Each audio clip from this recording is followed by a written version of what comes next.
Hello, and welcome to the Grand Cinema Hotel, a podcast hosted by two friends who love cinema. I'm Gus, and I'm joined with my co-host Alvaro. Tonight, you'll be staying in room 155, on the count of three, the feature film debut by Gerard Carmichael. So go ahead, get comfortable, and throw on that Do Not Disturb sign as we navigate through one tumultuous day with On the Count of Three. I get that you've been in like a little bit of a slump lately, but suicide's not the answer to that. You stuck in some bullshit. Get a therapist or something. Stop standing in your own fucking way.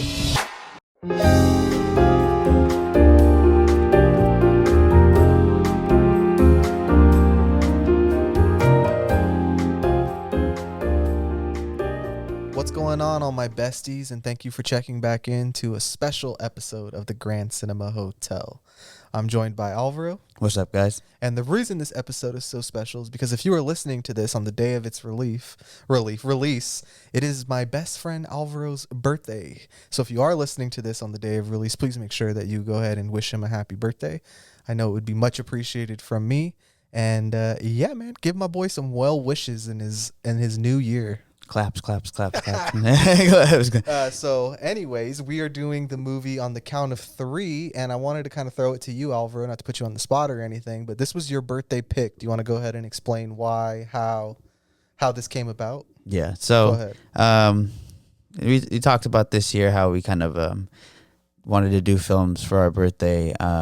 We've recently been doing a lot of more modern films, and this film technically released this year. I know in Sundance, it came out in Sundance last year, but I was able to catch this earlier in the year, and I actually really liked this film, and I just thought it was worth using the power of the podcast and the special birthday pass to kind of do something underrated, I guess, and I kind of have a history with Gerard Carmichael. I know that me and you went to go watch him in stand-up a while ago. So, and I know we've seen a lot of his specials. I haven't seen this. The Gerard Carmichael stock is high in this fake hotel. Yeah, and I mean, it's not like necessarily that's tied in with necessarily what we talk about in the podcast, but it has very naturally, he's been prevalent in some of our favorite comedies and stuff like that. So I do think it was the perfect time to kind of just bring up something that does relate to both of us, and this seems to be, in all of its dark humor, is a buddy movie, you know? So. Yeah, so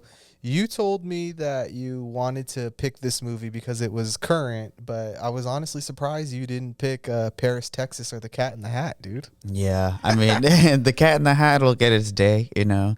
Paris, have its day in court. Yeah, it'll, you know, I'll vouch maybe next year, you know? I'll use that card for something wild like that.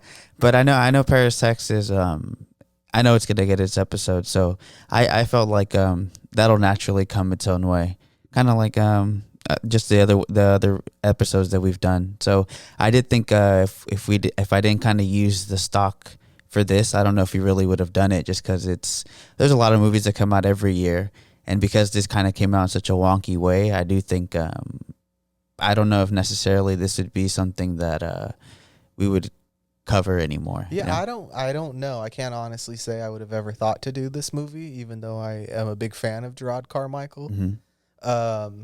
I would say that this film definitely had its day on Twitter when it first came out. I saw a lot of good words and a lot of hype about, you know, his directorial debut. Even though this is his feature film debut. I mean, he's already done 2 documentaries. Bo Burnham does his last 2 specials, but yeah, I mean, not to compare the two, but if I had to pick my favorite Gerard Carmichael piece of film or media this year, it would definitely have been his special Rothaniel, which I thought was just phenomenal. Honestly, one of the greatest stand-up specials I've ever seen, because much like this film, Gerard Carmichael has a very dark sense of humor. And I just really loved Rothaniel, and I don't even know if we're ever going to get a chance to talk about that. I mean, what are the boundaries of what makes it a film versus just a piece of, I hate saying this, long form content. Yeah. But you know, I've been flirting with the idea of throwing Rothaniel in my top 10 of the year. You know?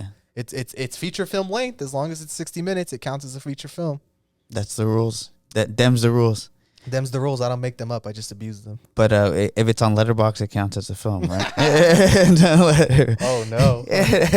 No, but see, I did think even just watching this movie does open up the dialogue to those specials, because like I said, we do just at this moment just do films like to try to keep it, one thing, and this movie seems to bring up like even just is it Christopher Abbott, right? Yeah. Yeah. So just even that, Wonderful actor. yeah. So I really, yeah, like I enjoy his presence a lot. So I did think this film just had a lot of factors that made me feel like it was worth bringing up for the podcast. Well, since we're talking about Christopher Abbott, when the hell are we doing Possessor? Yeah.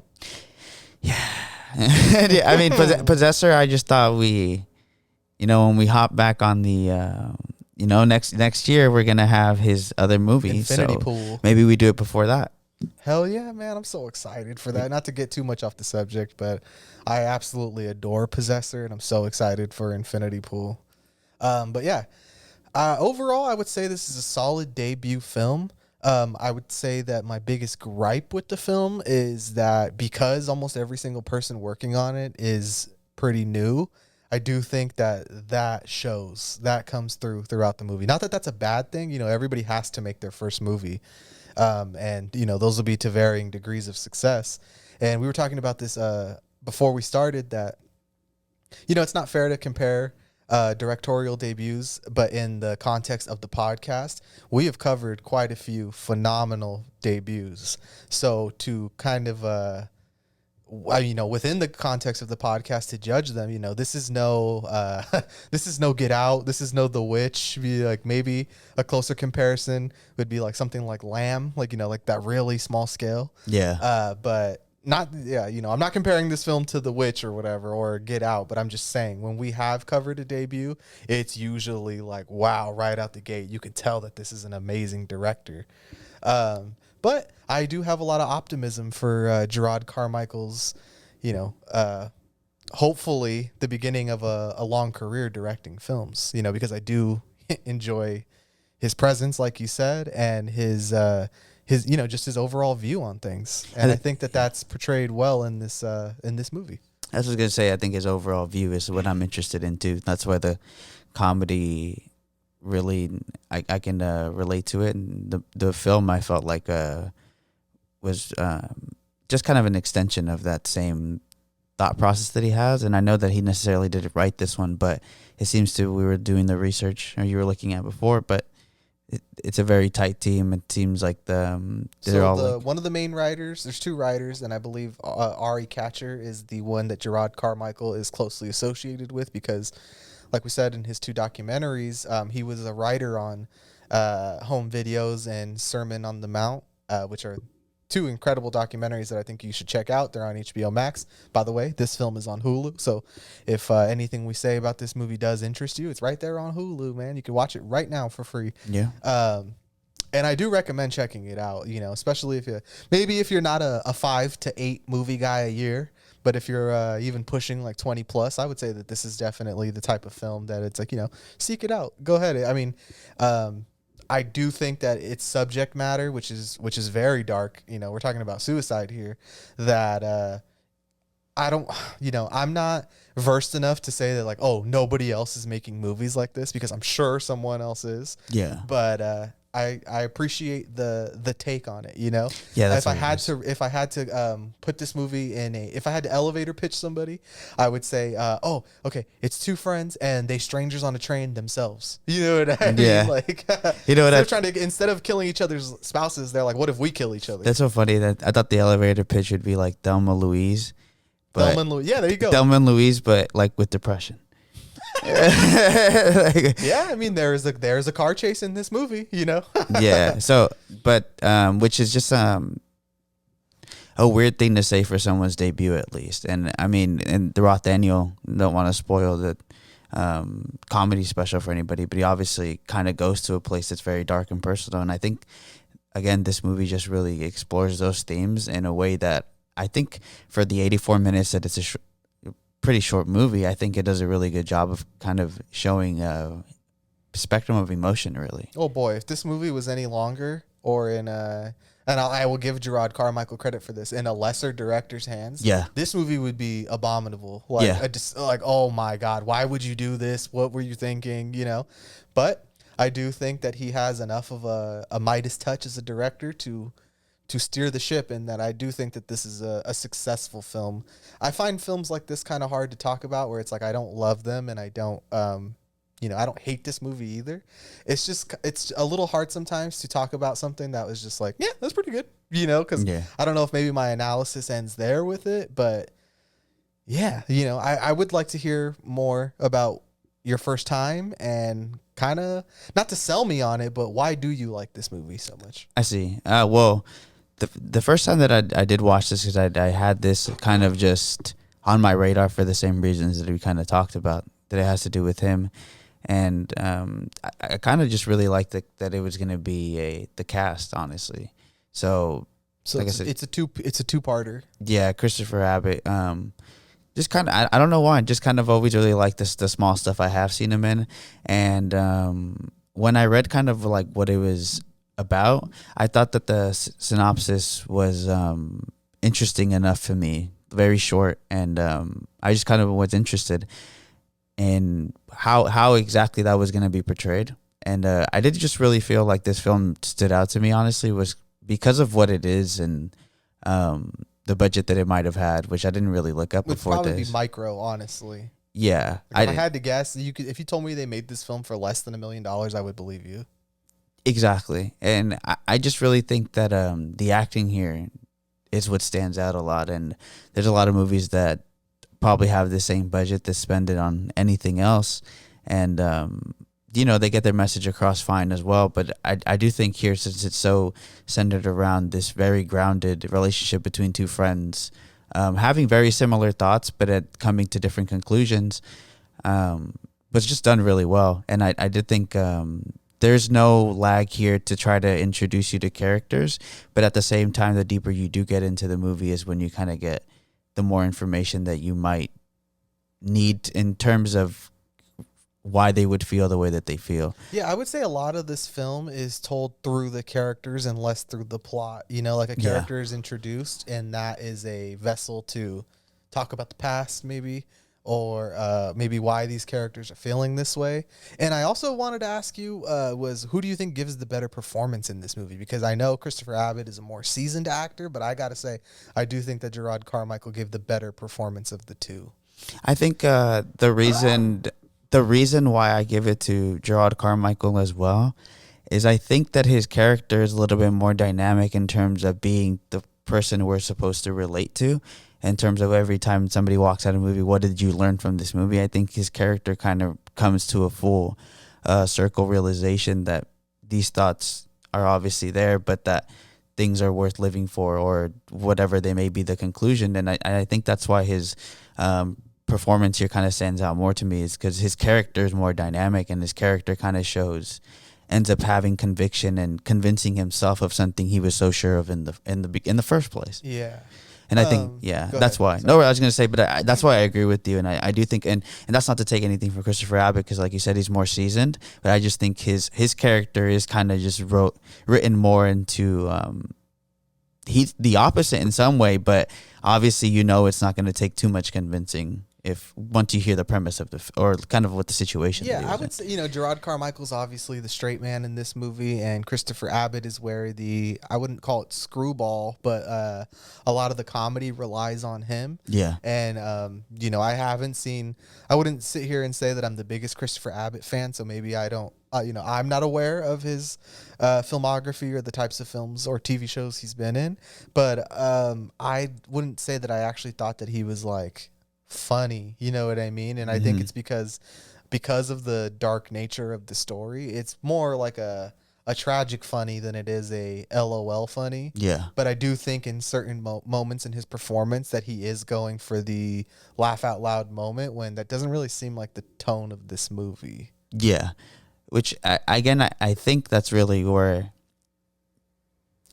I guess it's a tone of a film that is almost like Funny Pages is almost runs the same way. Is there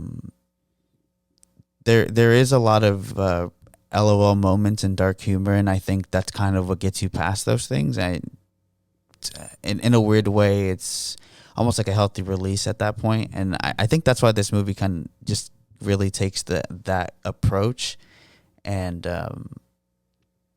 just shows it pretty well. Like as well as I don't know, as well as something recently that I could have seen. And I know, like you said, I'm sure there's other films that are tackling these type of same themes or even the same conversation, but I think those funny moments that come out of here is because he's such a seasoned actor, honestly, and kind of knows where to input them, and they also just feel real to me, honestly.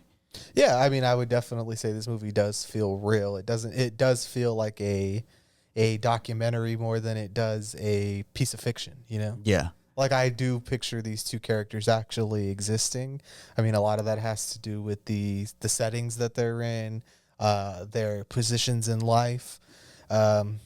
Yeah, you know, I do enjoy this film.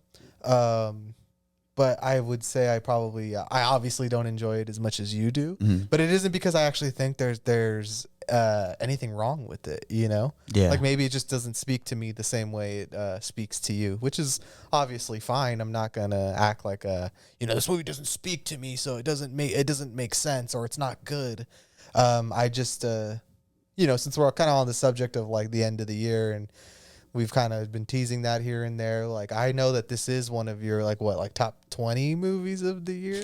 Yeah, I mean, and for me, it's more of a just like, this is just a good movie that came out this year. Yeah, I guess for again, because it's weird to where to put it because where it came out, but before I found out it's technically a 2021 release, Well, I did have it in my top 10, honestly. this is how I feel about this though. Why should we count it as a 2021 release because a few hundred people seen it in one setting? I guess it's the same way though that in some and I'm sure it's happened to a lot of movies that we've talked about in the past where they're hard release or soft release were weren't the year that we maybe talked about because I don't know, maybe you didn't really look into it too hard enough. But that's why I do think I guess just to keep the stipulations the same in terms of if you look it up, what year does it say this is? But to be fair though, this movie has 2 different years every time I've looked it up. Okay. So again, which I'm kind of counting it as this year, obviously to my list. Like, yeah, it would be in my top 10. It'd be number 10 for sure. But I just think because the performances are so strong here, I think that's honestly the reason why I like it so much. I mean, these lists are all subjective. They don't really mean anything. But if you don't mind me asking, what's a movie that you like bumped out of your top 10 because you saw this movie? I'm trying to think because I did move stuff around recently, because I was just kind of adjusting the way because we're gonna do our episode. But like just to give you an answer, like what did I bump out of the way? Just give me a second here. Yeah, no problem. Well, I'll go on. I have a little tangent, you know. So although I wouldn't be like, this is one of my favorite movies, or this is underrated or anything like that. I do think that it's overall a win for movies because, I feel like this movie was always going to be distributed somehow, but also because it was so cheap to make, like in an obvious way. I do think it's cool that this movie exists because there's kind of no, it sounds bad, but there's like no reason for this movie to exist. There was no profit. There was no release. There was, it's just kind of like whoever produced this movie must be a Gerard Carmichael fan or a fan of the writers or something like that, where they believed in like, okay, I believe that this could be a good movie, you know? And maybe some other streaming releases, not going to name any names because I don't even have an example off the top of my head.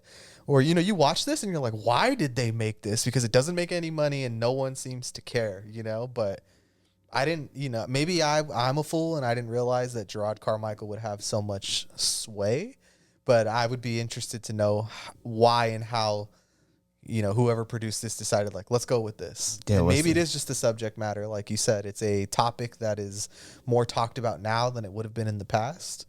But yeah, overall, I do think that fat dub for cinema. Yeah.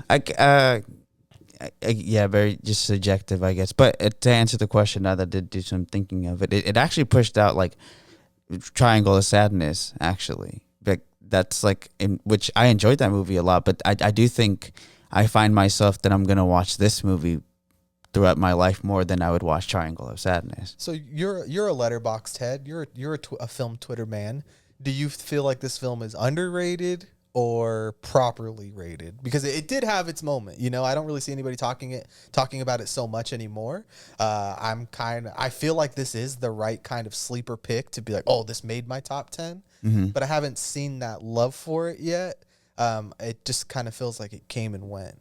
And maybe it's just because so many movies came out this year, so many more big budget movies, so much more, you know, IP, all of these other things that kind of like it gets lost in the shuffle. You know what I mean? Yeah. It's funny because I did see a couple of people putting Christopher Abbott for Best Supporting, what is it, actor, right? Yeah, Best Supporting Actor. Not too much, and it's obviously on Twitter, which is almost on the percentage, but I do think I would say slightly underrated just because I don't think it was accessible, like you said. That's I think the reason that it did that weird like Sundance and then now it's on streaming and it was on limbo for a long time, like there was nowhere really to watch it for a while. I think any hype that it could have had just really died, and a lot of people who cashed it at Sundance seem to be only really you know, maybe or Hulu heads, honestly. Hulu heads. You know, my Letterboxd fam, everyone I follow on Letterboxd who's seen this movie does seem to enjoy it, except for one person who I won't name. Yeah. But I saw one person give it a 2.5, and you know, most people everyone else I know who's seen it is like, this is 4.5, and I know those are just, you know, stupid numbers that don't mean anything. But I don't know if it's because I wouldn't say this film is done in an offensive manner, and I think that's one of the reasons why it works, right? It's something we talked about earlier. Like, this could be a total fucking fail, egg on my face situation, you know? But I don't know. Maybe people, this isn't a subject that most people are like looking forward to diving into when they're gonna watch a movie, you know, like hey, you want to watch a movie? Yeah, about what? About two guys who are miserable and want to kill themselves. Like, yeah, sign me up. You know? But like I was saying, for the people who watch more than 5 to 8 movies a year, I do think that this is a like, okay, like show me, like I'm open to this, you know, and I guess we'll see maybe later on if this picks up, but I guess it kind of seems like it's not going to, right? Yeah, and I think just to kind of go back to, sorry, I lost my train of thought. But I do think I don't think it's gonna really gain more traction. I mean, I don't really see this all of a sudden being in the Academy Awards. You know what I mean? I don't know where it'd be like culturally significant. Be like, you know, like Christopher Abbott all of a sudden, you know, oh yeah, you guys are right. But I do think this movie kind of talks to me the same way that Red Rocket does, honestly. Can you elaborate? What do you mean by that? Subject matter, like kind of you talked about, isn't something necessarily you go and seek out, but the way that it really dives into this reality that isn't necessarily always isn't something to glamorize on film, which is a dynamic that obviously good, or I would say feel good filmmaking is something most people would seek out. Like you said, the 5 movie watch, like people who watch 5 movies a year aren't looking to watch dark content, you know, or aren't really. They're not like, I saw Doctor Strange, I saw Top Gun, and the movie where the two guys want to kill themselves. Yeah, and I mean, it might be by accident that they catch the movie, you know, but I think there's a specific first time that I watched it that really made me, I guess, hooked onto this like idea. I'm trying to not be like I relate to this film really highly because I feel like that's a red flag, right? Yeah, but that's my birthday, my favorite movie is the one where they kill themselves. But it's like the relatable aspects of this film to me is the part where in Gerard Carmichael's boss in this film kind of just tells him if he sticks around for a long time, like, I could see you, like, you're special, and I could see you really staying here for a long time. And I think kind of the way that he takes that message, or the way that conversation goes, is something that's happened to me. So like and not just like at work, obviously, but in such relatable moments of like, damn, like you do so good at something that you're kind of like supposed to do, or you want to do because you want to get somewhere. and you may feel stuck at some point, and to hear a certain like something like that to be told to you almost really reminds you, be like, I do not like where I'm at. And obviously he has these two characters have an extreme reaction to that.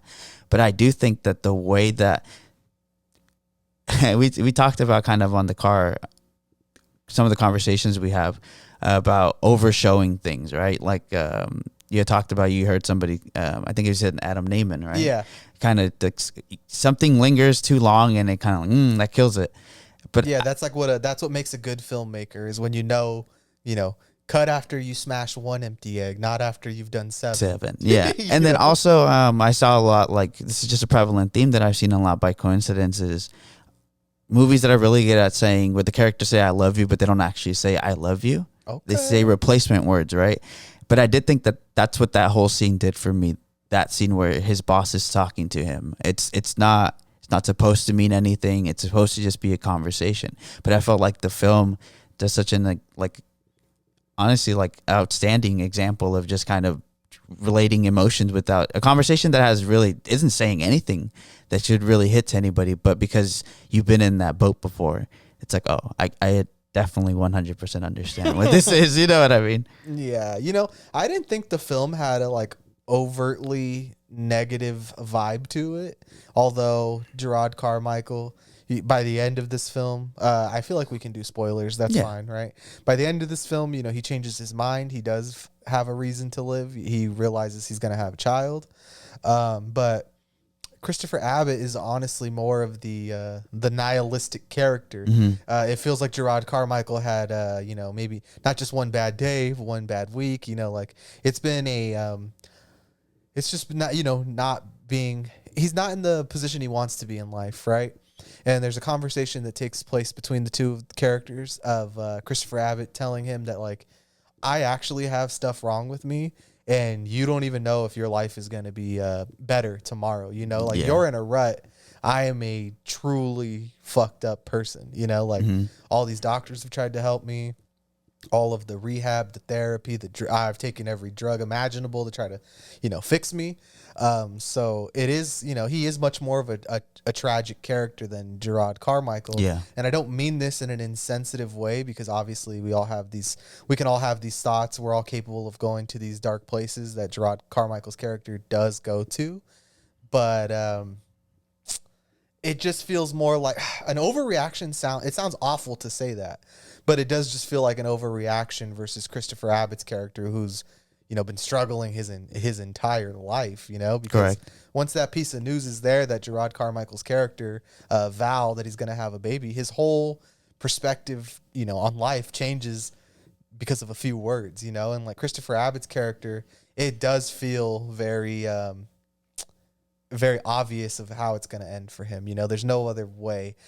Gerard Carmichael wants to have a decent last day, and Christopher Abbott's like, I want to go on a fucking a school shooter rampage. You know what I mean? Like, so I do find him to be the much more tragic character for sure. I think something that I took.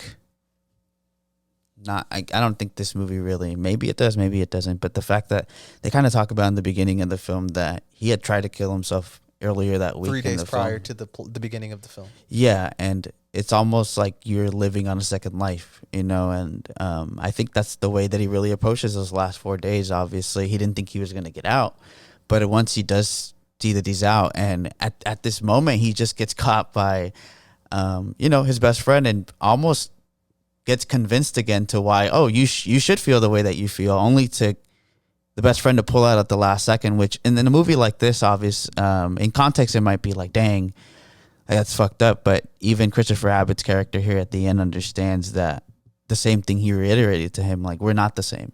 And yeah, and it feels awful because you never want to minimize someone's experience or their feelings. But exactly. Gerard Carmichael's approach to this is, like you said, you never want to say it's relatable because you don't want to give that red flag for yourself. But it's like, bro, I know 15 people who feel like this. You think anybody wants to get up and go to work? Do you think anybody likes when people owe them money? Do you think, you know how many people have that thought of like, fuck, I wish I could just end it right now? Like, yeah. He does say at one moment or at one point in the film that, not waking up tomorrow is like the most beautiful thing I could think of, you know? And if you're waking up at 5:30 in the morning every day to go to work, you know you've had that thought of like, God, I wish I didn't wake up. Yeah. And it's not even because you want to be dead. It's just you just are not happy with what you're doing in life. So, but I think that's where the film becomes exemplary to me, is because like you said, it doesn't, in the wrong hands, it mishandles this. But Christopher Abbott's character is a reminder there that there is a difference, and that it really puts into perspective that we, as a person who would obviously not try to steer towards that or has control over it, because I know a lot of it, like Christopher Abbott's character, is just like he said, kind of just, it's in his brain and he's born with it and he just can't. It's a bad chemical brain chemistry. imbalance. He was dealt a bad hand, you know? Yeah. But I think that perspective being shown to you and a tragic character is almost the reality check that you would need, or somebody like Gerard Carmichael, who again, because of Rothaniel, opens up about his life, can really speak out of experience. And it just seems to me very like, it stood out to me to be able to do that your first time about a topic that, again, I don't see very discussed this way, and also to still make the film be that dark comedy that it has, and maybe again in the wrong director's hands, but also with even lesser actors who don't match up to what the rest of this movie is, because honestly, the two most seasoned people in this film are the people that are, you know, the leads for this film, and I think that's the only reason this film is special or kind of stand out to me, is the way that I would say. And I do think what is special about this film is the acting. Mm-hmm. I do think that they have really good chemistry with each other. You know, it's very dark, very comedic in some moments. Like, we're watching it right now just because whenever we have the access to watch a movie while we're doing the pod, it's kind of like, why not? You know, maybe it helps you remember something you liked about the movie. And like right now we're in a scene where they're at a gun range and Christopher Abbott is like, this is the best. You know what I mean? And like that's funny because of the hypocrisy you would see from most people. Like, you know, I'm anti-gun, I'm anti this and that, whatever, you know, insert here. But just the pure adrenaline and joy of firing off that gun that he gets, it's just a hilarious moment between two people. And I'm kind of moving off that a little bit. Something I wanted to ask you is, do you feel like Christopher Abbott's character is a cautionary tale for Gerard Carmichael? Because this is his idea, you know, the we should do a double suicide, me and you. Yeah. We both want to end our lives. And like we said, spoilers, it only ends with Christopher Abbott, you know, offering himself. And Gerard Carmichael, all it took was one bit of good news for him to, you know, change his whole perspective. I don't want to say, do you feel like it was fucked up, or, you know, do you get what I'm trying to ask you? You know, like, not saying was it wrong, because that feels so simple, but it's just like some dark shit. You know what I mean? Like, he has a friend who is so much deeper in the mud than he is, and then to put this idea in his head, it just kind of, I don't know. None of this film rubs me the wrong way, but I'd just be like, damn, that's crazy. Like, you know, like you could give your friend a bad idea and then to actually see them do it, and you're like, oh fuck. Like, I felt like that was the strongest part of the movie, you know, is seeing these characters guide each other down this path, because it's quite clear from the very beginning that Christopher Abbott does have a death wish, and Gerard Carmichael is kind of just, I don't want to say going through the motions, but just like aimlessly going through life. And at the moment, he can't see the other side, but there is no other side for Christopher Abbott. So I think that's why I found it so tragic. I will say, again, the movie just seems to really kind of comment on that in a way that underlines the movie a lot. I felt at the end, when you kind of get the decision, he's like, I can fix this. You kind of see that there he understands himself, that the fact that he can convince himself out, and that Christopher Abbott's character is already, this is a decision that's already been predestined almost. It's predetermined. Yeah, predetermined. I just think that the film kind of really shows that dynamic between them two, and in a way, not a cautionary tale, but really puts it into perspective, I guess is the way to say it, like for himself, and to just kind of really understand, kind of like the same way that I felt after watching the movie. It's like you could think you are relatable to certain people. What I was gonna say is like Christopher Abbott's character here is almost, we were making jokes, like is super left wing and almost to honestly to a comedic sense, and it is weird though, but a lot of people who do end up offing themselves are really nice, and I think that's like obviously always kind of like a connotation or kind of just commenting on, like, if you're kind of feeling really bad about something, the last thing you really would want to do is be shitty to another person to make you feel better.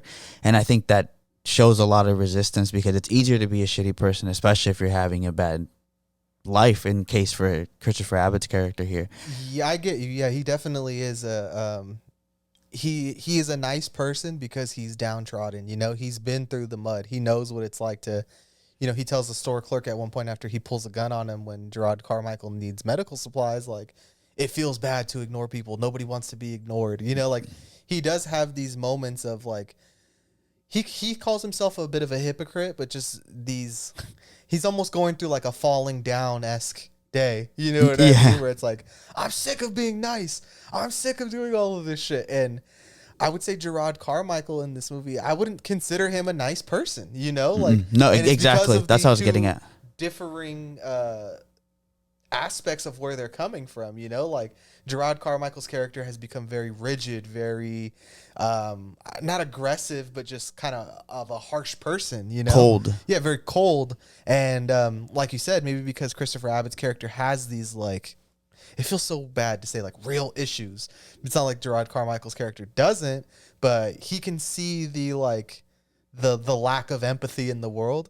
And I wouldn't even see Gerard Carmichael's character as someone who had any empathy. Yeah. And the thing I would say is that I've been meaning to ask you this for a couple minutes now, is that I do feel like this film kind of falls under a subcategory, subgenre of the 30-something coming of age film, where these men very much need to grow up, kind of, reevaluate their lives.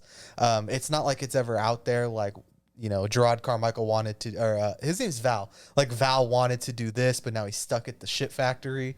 We never know. We just know that he's completely unsatisfied. But like we said, it just takes that one moment of, like, I'm gonna have a kid to kind of change his tone, And for Christopher Abbott, he doesn't have that at all. So I do see it as kind of like that is a movie thing, is the adult coming of age film. We obviously get them for children and teenagers, but I do enjoy that aspect of the film. Because I will say that what I took from it too as well was like the decision to change his mind. Val's character. You were about to say decision to leave, huh? No. On your brain because last week. But I was just kind of thinking ahead, but just his decision to change his mind is over finding out, like you said, we're doing spoilers, that he's going to have a child. But at the same time, it's like, if you sit there and really think about that, he was decided to kill himself because he's the character that is really pushing this for more than, I would say, 70% of its run, or 70% of its run. To put another child that you didn't, in like something, a stupid decision, I'm going to say here, for the lack of us knowing the true story here, through the same cycle that you might be going through, like him as somebody who did not have his father, and his father really did something that sticks with him, to put another being that you brought into this life through that just because of your selfish reasoning, like we talked about, I think it's one of the most harder perspectives that you can get in a situation like that. And I think his flip is that it would the only thing that he could really do now to redeem himself, or to really know that he has worth now, is to not kill himself, to actually be there for the benefit of somebody else that he brought into this world.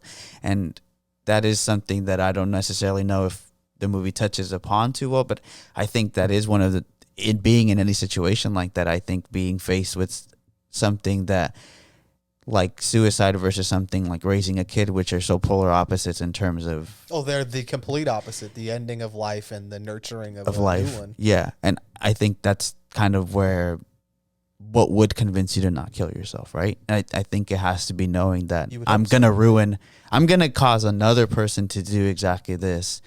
Because in all honesty, there's a dynamic here that if we learned at the beginning where Val tells him, like, I was jealous that you were going to kill yourself. You know, like I understood. And that's the reason they're going to off each other, is kind of like, well, we can't be sad about each other's death because we'll both understand and we'll both be gone. But the second that you add something like the dynamic of the kid, it's like that's kind of out of the window. Like, you already have somebody that is going to care that you did that and is going to be affected for the whole rest of their life because you did something very selfish. And I think that's why Gerard Carmichael's character is more dynamic and kind of is a better performance here. So shifting the conversation a tiny bit off of that to some of the other supporting cast, I feel like this will back up my my subgenre take of the 30. The 30 plus coming of age film, is that there's many moments throughout this film where they kind of go back to their past. You know, they go to a job that they used to work at a motorcycle rental store. There's a moment and they work with the actor who used to be their boss was Lavelle Crawford, who is significantly older than both of these two men. JB Smoove plays Val's dad, so Gerard Carmichael's dad, and he is also significantly older. And I don't know if how much older Tiffany Haddish, who surprise, she's in this movie, and she does give a good performance.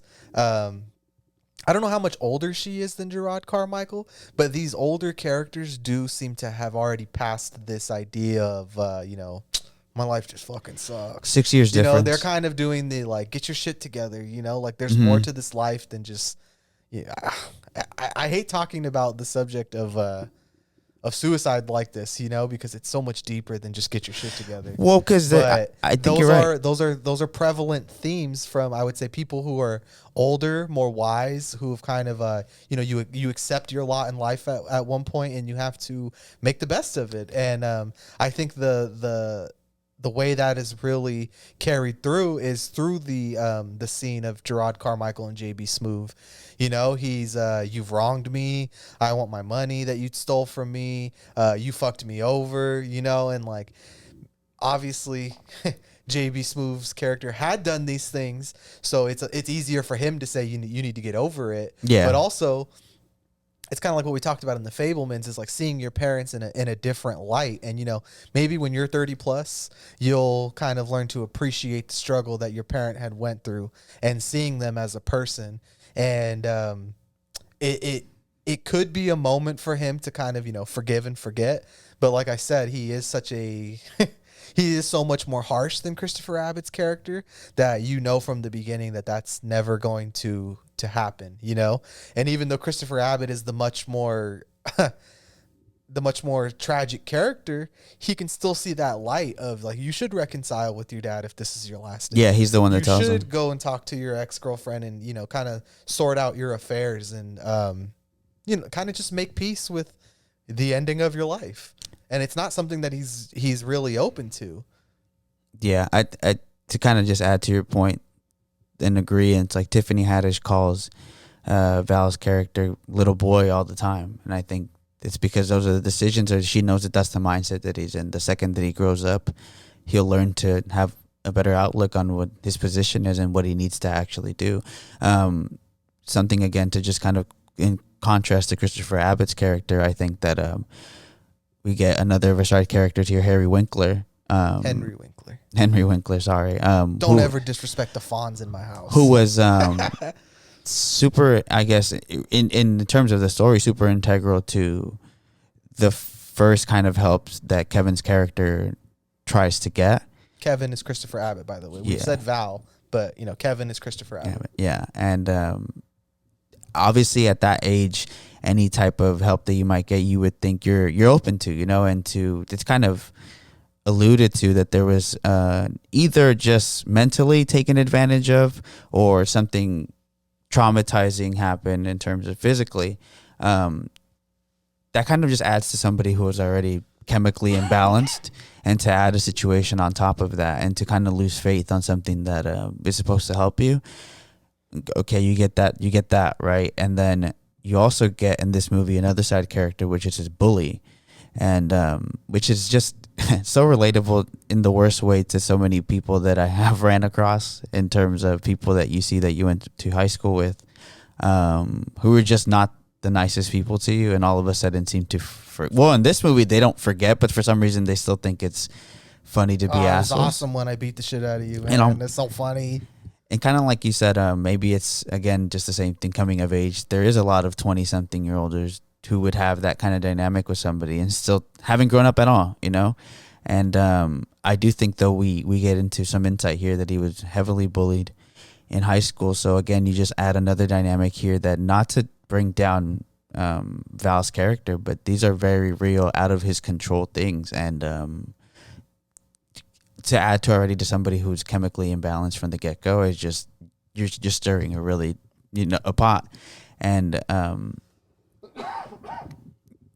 yeah, so I do think Christopher Abbott's character here, same thing, kind of goes to try to make the decision to kill his bully, honestly. But then again, this movie kind of throws us that, like, but what about the kid? And again, it's he's too much of a unselfish character to make a selfish decision to kill somebody and really affect somebody else's life, knowing that they would very easily be under the same route that they would be. And why would he necessarily? Why would he want to inflict that pain on somebody else? So he's too good of a person to do that, even though the people that did that to him, like, he's openly just, making light of the situation to his new wife, as if it, and I mean, the wife doesn't think it's weird anyways either. So, which is just a weird dynamic in the film. But I know there's people like that, maybe it's unrelatable. Definitely. I'm sure if you're listening to this, you've probably run into someone from your high school that you fucking absolutely hated. And they're just like, remember those good times when I like hit you with my car and you went to physical therapy for a year and it was so funny how you walked all funny for a whole year, Yeah. And it's just, for this bully, it was such a nothing moment in his life. But for Christopher Abbott, it was everything, it negatively shaped his, the path that he went down in life. And for someone else to, I guess it's kind of like the unfairness of life, right? There's like, the bully is happy. He has a wife. He has a kid. He has everything is going right for this guy, at least from what we can tell. And it's just, it sucks for Christopher Abbott, but even then, like you said, he's not selfish enough to, ruin this guy's daughter's life just because of the awful things that happened to him. And who knows, if it was Gerard Carmichael's character, how that would go, Correct. Just because of this whole time in the movie, he's so quick to do these decisions that are just really coming out of the heat of the moment. And Christopher Abbott's his character being in comparison to somebody who has just been in this place his whole life is, in a way, a very sensitive and caring way to approach this topic, honestly. I would say this is a compliment to the writing and the directing, is that this could have been handled so much worse. Like these story beats, where it would be like, it would just be so like, I don't really know exactly how to explain it, but I do think it's like, okay, you handled this the right way. Like, this could just be so much worse, like this message of like, if you're gonna kill yourself, you should take everybody with you. Yeah, there's so many ways where this really would have just not delivered, and I think one of the ways where it really is, you do have two actors here who we happen to like, but I think there is you believe that they are best friends. Yeah, there is no you could get two actors together and they could be good actors, but the chemistry is not there. It's not there, but here you do thoroughly, like you said, it almost feels like a slice of life, as they say, picture. And that's where a lot of, I think, for that to be your debut into just storytelling, I think is pretty exceptional. Oh, the compliment I wanted to give, it came to me right now, is that one of the, as I was talking about the writing, is that if this isn't a misery competition between the two characters, correct, and like, I feel like maybe a lesser director or lesser writers would have made this no, I'm sad, no, well, I'm more sad, and it's not. It's just two people. It's handled in a beautiful way of these two people who kind of understand each other for these just different reasons. They have totally different aspects of how they got here, and I guess one thing I didn't like would be the the kind of white knighting that Christopher Abbott's character does. There's many times where he apologizes to Gerard Carmichael because, it must be so hard to be black in America. or you were treated different because of the color of your skin. And that's so wrong. And, the realistic response is like Gerard Carmichael literally going, bro, shut the fuck up. Like, what are you even saying, bro? Like, why do you feel bad? You didn't do any of this shit to me. You didn't whatever. Like, you don't need to apologize for your entire race or like, wait, do you think I want to kill myself because I'm black? Like, you know what I mean? Like, so I guess that was one of the points where I was like, maybe this is not being handled in the best way. But overall, I do think that it's glossed over enough to be like, I wouldn't be like, that's a negative point about the movie. And maybe that's the comedy, but like, I didn't really find that to be that funny. You know what I mean? Yeah, I get what you're saying. I feel like I don't have a ton more to say about this movie, so maybe I want to talk about like some favorite moments. I mean, it's your birthday, King. You could do whatever you want. So if you have much more to say about this movie, go ahead, man. Let it rip. Well, I do know we had to talk about the wig. That's for sure. Because that is like it's foul. It's foul. It is foul. Especially because I like that you brought up that it's the Fonz, because it's even more foul, right? Yeah, Henry Winkler's in this movie. He plays Christopher Abbott's one of his therapists as a child. I found that scene to be quite. As a parent, I don't know if I want somebody telling my kid that, the greatest people in life are unhappy. Like I don't know if that's necessarily a message I want somebody telling my kid. And then not to mention the possible sexual abuse that he could have went through. But that aside, I mean, I felt like my biggest gripe with this scene, I know it's an indie movie, whatever about the budget, but bro, this wig is a crime against humanity. It's pretty atrocious. You couldn't comb this thing, it was. I just felt like this is kind of where that newbie stuff comes into, and it's like, bro, comb the fucking wig, or like, it's an obvious flashback. And I remember telling you, I'm like, how could I tell this is a flashback? The fuzzy filter. The little kid version of Kevin sitting across from him? No. The fact that this guy used to have brown hair and now it's white. Yeah. And that's a major nitpick. And I will say I don't really have any big problems with this movie. So it does become a nitpicking sort of thing, which is that, maybe that's not fair to the movie, but, it's not perfect. So I am kind of grasping at straws here. I don't think it's a gripe though, because we have a podcast. It's not a gripe to have an opinion, and we could talk about something that's. Can anybody have the opinion that that's a good wig? You know what I mean? Like, is that not objective? Like it's like it's not detrimental to the story, and I don't think it's nitpicking. It's just conversation. Just distracting. Yeah, it's a conversation because we have the podcast and can talk about it. And how could we not really? Because it's the only thing that I think really does look like this looks really bad here. I was like, this movie, I feel like it looks a little amateur. It feels amateur because it is. We got a lot of first timers here. Yes, it's solid, but that's just one of those things, bro, where I'm like, a better first time director would have probably noticed that, and like I said, that's a nitpick. I don't think that if Gerard Carmichael directs 10 films, they'll all have bad wigs. But I do think it's kind of it's kind of hard to say. I don't know if I feel like this is an inspired movie. You know what I mean? It kind of just felt like, sure, why not? Let's do it. I don't know if because Gerard Carmichael didn't even write this movie. We can't put him in the auteur class that we've talked about. But I do wonder if this is just kind of like you said, a tight knit group of people coming together. Like, we should make a movie, and I have a good story, but do any of us actually know how to make a fucking movie? You know what I mean? That's kind of the vibe I get from this.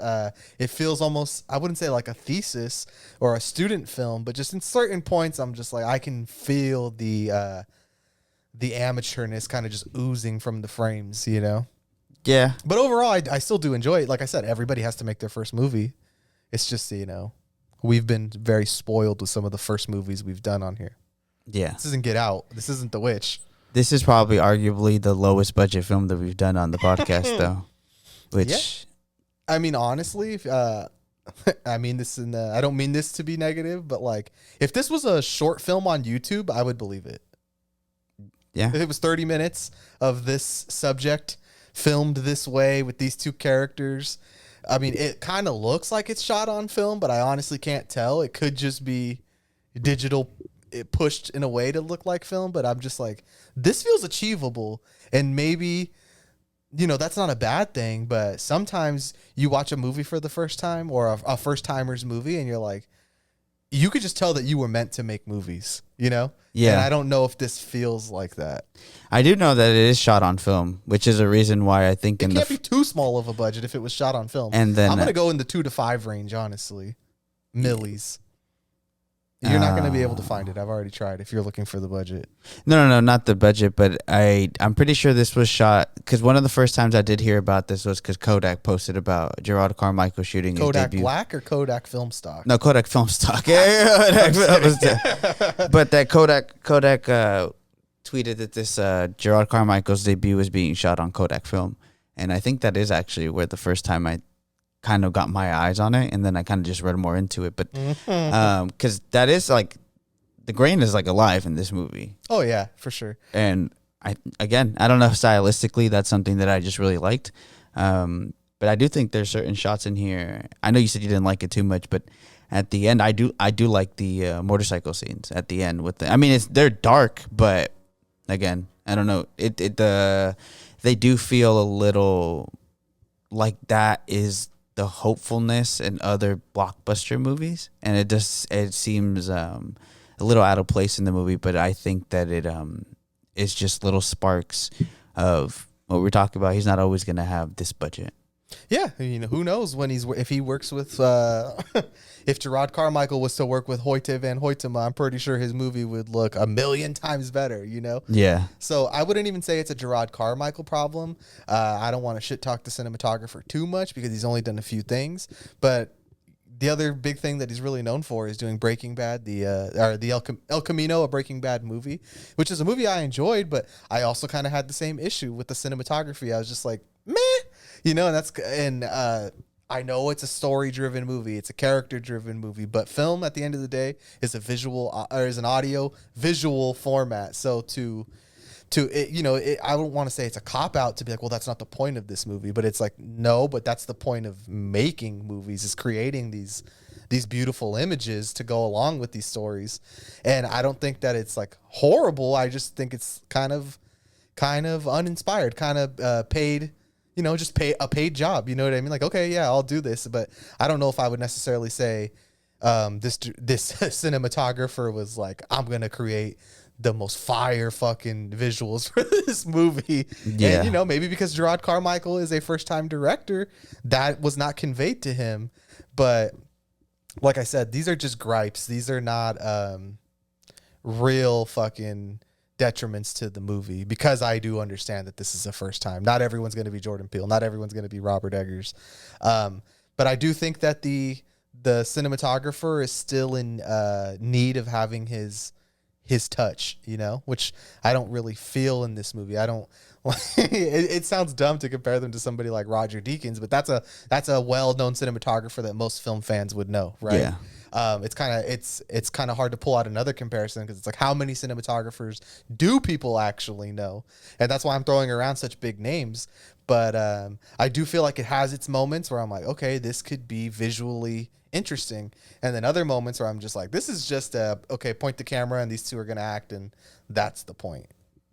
Which, like I said, it's not a detriment. It's just a personal choice on my end to kind of I guess hold it to that standard. You know, we did Decision to Leave last week, and yeah, because you know Park Chan-wook, you know he's going to have that visual style and flair. But Decision to Leave doesn't need to be that beautiful. You know, it's also a character-driven, story-driven movie. It doesn't need to be that beautiful, but it is. Because like we said, you know, there's certain filmmakers out there and editors, cinematographers, whatever. Filmmaker's a broad term for anybody who takes part in making films. But, you know, people like that are really pushing the boundaries of what you could do with the medium. And I wouldn't even say that some of my gripes are that they're like budgetary, you know what I mean? Like, oh, he couldn't do a cool set piece because no money. I just think it's kind of like, I just don't find these to be interesting, inspired choices. But like I said, I digress. I do like this movie, so when you do really like a movie, it's easy to fucking. I could look past the cinematography, but I'm kind of just grasping for straws and I'm filling out the episode. No, I mean, there's I know we don't like bringing them up, but there's a reason why this movie isn't quote unquote rated 100 on things. There's things wrong with it, obviously. The wig is -10 on its own. Bad wig, no 5 stars. Yeah, but no, I think that those are all things that you have to compare them to, just because I mean we haven't watched another movie that is the same budget. So it's like, oh, you can't compare it to see this other movie with 5 million did this or whatever the budget is. So hey, Get Out was made with 5 million. It didn't look like this. Like, you know what I mean? But yeah, I think the film does have a lot of standout shots to me personally, and I do think I like the way it looks for the most part. The shots aren't necessarily the most creative, I guess, but I had told you I don't necessarily think that's the point of the movie. I do think it's more about being character driven, and I think that's what a lot of directors do for their first films. So I just think it kind of fits the part, and I think it opens up a good path for Gerard Carmichael. And again, we do hope that he makes more stuff. I mean, the comedy too, but I do hope that he kind of takes his director hat and just uses that a little bit more. I do hope that this pushes him into doing more films. Like I hope this was successful enough for other people to give him a chance. Yeah, because exactly. He's somebody I quite like. So of course I want to see him make more movies. I don't really have much more to say. Do you have anything else that you really need to get off your chest? No, I'd just. The movie is so short, so it's not like I have favorite part. In all honesty, the length that it is, I just like it as a whole, as what it is. But I do think the comedic part where he doesn't want to listen to Papa Roach, and then he takes the car, and it's only literally because he wants to listen to Papa Roach. I did think that was one of my favorite moments, just because that is something always like, oh, you don't want to do. We kind of joke about like Wayne's World bit, because that's two other best friends, right? Kind of like. Did you have certain feelings with the woman Bugs Bunny, right? Did you ever think when Bugs Bunny dressed up as a girl, he was hot? Yeah, and I did think that's kind of like he says no, or it's like, oh, you don't think this is cool, and I think that's just like that's the comedic factor that this movie has, and that moment in there, just because Christopher Abbott is full on singing, and like you said, maybe that's an seasoned actor that he is, kind of knows that going hard on that scene is what makes it funny. But I think that's the scene that kind of stands out to me, not the most, but I think it's one of my favorite moments. Nice. So if you don't mind wrapping this up, I feel like we obviously enjoy this movie to varying degrees, obviously, but I do think that we stand by this movie. I could definitely recommend it. I do think it's worth the watch.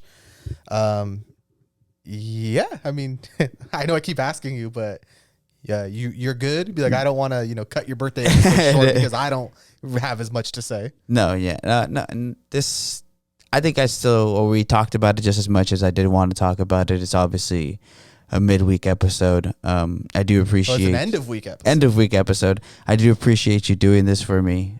Yeah, of course, man. I think you still would have done it even if you hated the movie. So that's why I'm saying thank you. Because any other time, I'd be like, we're not doing that episode. But yeah. I'm glad that you did like it too, because obviously that is a big thing, always sharing movies. And I do hope that whoever is listening as well does, even if you just read the title, I hope it does make you at least Google it or something. And I do hope that if you have seen this movie and you like the conversation that we had about it, that you keep listening to us. And I mean, this is one of the smallest movies we probably will do.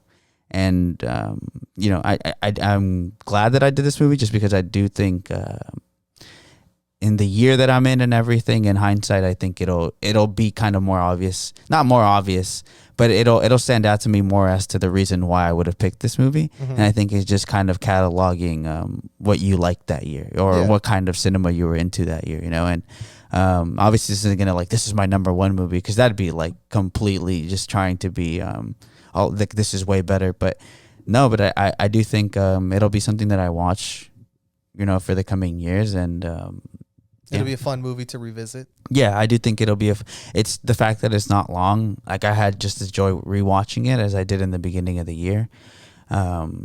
Yeah, and I am really excited for just how much you've been pumping out for the podcast, and that's why I'm just happy this still made it out here. You know, there's a lot that we have to do, a lot that we're excited to do.